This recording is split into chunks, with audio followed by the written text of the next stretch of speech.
Today's education news. Mums who return to teaching part-time are more likely to stay. This report from the Key Group looked into what happens when teachers return from maternity leave and also found mothers are less likely to quit in the medium term than their peers. The study was based on 150,000 teachers across a 4-year period at more than 6,700 schools in England, including nearly 3,000 teachers who went on maternity leave. Overall, teachers starting maternity leave in 2020 were slightly less likely to leave their school over the following 4 years, 39%, compared with all teachers, 42%. This includes teachers who moved to another school rather than leave the profession. The leaving rating dropped to 32% for returners who worked part-time.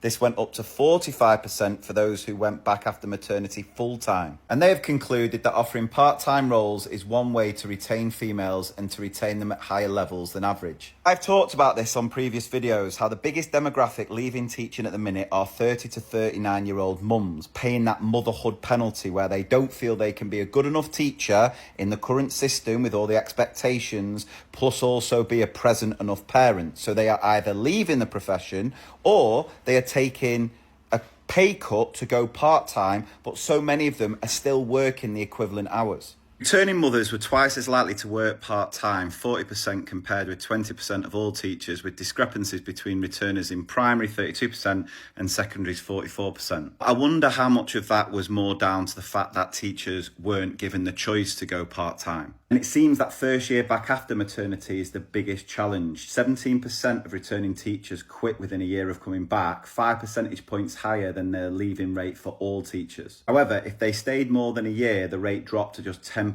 in later years. So clearly there needs to be a change. How can we accommodate this request in order to keep the best teachers in the profession? I talked about this previously, but I think flexible working has to improve massively in education anyway, whether relating to this topic or not. I think one of the biggest reasons we're struggling to recruit people now is that the younger generation coming into the workplace wants that level of flexibility. They want the opportunity to have a bit more of a hybrid way of working, where maybe they can work a day from home a week. We've just not got that in education yet. And that is something that I think needs to change. And I've seen it in schools. I have been in a school recently where they have created a model where every staff member is paid full time, but works 4 days in school and 1 day from home. 1 day from home includes your PPA time, leadership, management time, subject leadership, whatever it might be. And look, as long as you're getting your work done, what you do on that day, if it means doing a little bit of life admin, that's absolutely fine as long as the work is being done elsewhere, which makes perfect sense to me. And when I was in this school, the staff were singing its praises, saying it's been the best thing for well-being. That should be a model across every school. But for that to happen, there needs to be significant investing in making sure there is enough staff to provide the cover. But it will be really interesting to see what happens, because as we know, there is a falling birth rate in this country. There is not as many children in the education system. I made a video about that the other day.